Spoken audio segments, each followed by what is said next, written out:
All right, we are going to do a review of all the different kinds of verb forms that we've talked about this week. And you will need page 38 in your reading workbook here in just a second because we're going to do a lesson with it. So just to review, verbs are words that show action, something you can do. Now, if you add ing, ing, to the end of a verb, it means that it's happening right now. Like, I am swimming today. Or, that frog is reading a book. There he is. Who is jumping on my bed? Whatever the verb ends with ing, whenever the verb ends with ing, it means it's happening right now. We also talked about ed. Adding ed to the end of a verb means that it happened in the past. It already happened. I scraped my elbow. I finished my homework. Yesterday, I played soccer. Adding that ed to the end of a verb makes it mean it already happened. It happened in the past. We also talked about when you add an s to the end of a verb. And sometimes you have to add an S to the end of a verb when a sentence is about one person or thing. So when a sentence is about one person or thing, you add an S to the verb, like Sophie drops the pencil. When a sentence is about more than one person or thing, you don't have to worry about adding an S, like Addie and Beckett play outside. All right, some examples here. You have the root word, which means the verb without adding anything to it. So you've got jump, then you can add ing, jumping, jumped, or jumps.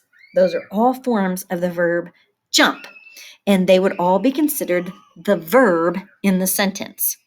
So you have the root word walk, all right, before you add anything to it. So now you have walking, walked, walks. How about open? Opening, opened, opens. The verb play, you could have playing, played, or plays. Those are all verbs. With the verb help, that's the root word, you could have helping, helped, or helps. So if you are asked, like you will be in just a minute, to identify a verb in a sentence, it may have no ending to it.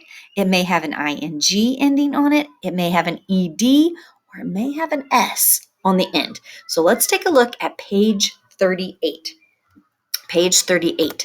And our job is to circle the verb in the sentence. So I'm going to read you the sentence and you tell me what the verb is. All right, number 1. Michael eats a banana. What's the action? What's something that someone is doing?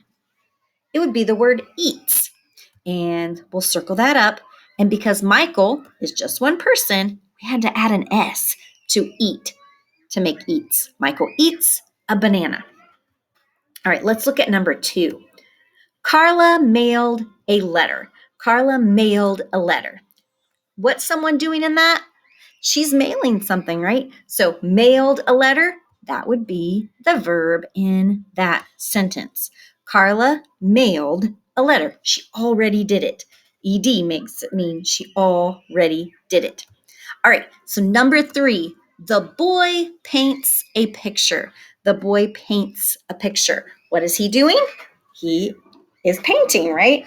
He's painting. So we're looking at the word paints. Paints is the action word.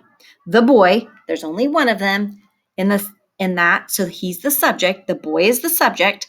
So because there's only one of him, we have to add that S to paints. Paints. Looking at number 4, they talk about school. What are they doing? They are talking, right? So we need to circle that verb talk. That's their action word. That's what's happening. And when you say they, that means there's more than one, so you don't have to add that S. All right, one more. Two more. Dan and Zach fished on the dock. They already did it.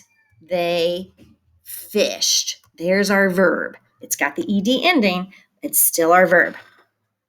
Eric drives the car. Drives is our verb. That's what he is doing. Our subject is Eric. There's only one of him, so we had to add that S onto the end of the word. So drives. Eric drives the car. All right.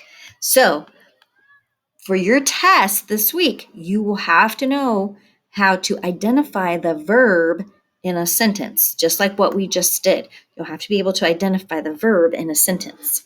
We've worked really hard on it this week, so I hope you understand it. If not, you can go back and you can look at some of the lessons from earlier in the week that'll help you remember and help you refresh what you know about verbs that can end in ing, ed, or s.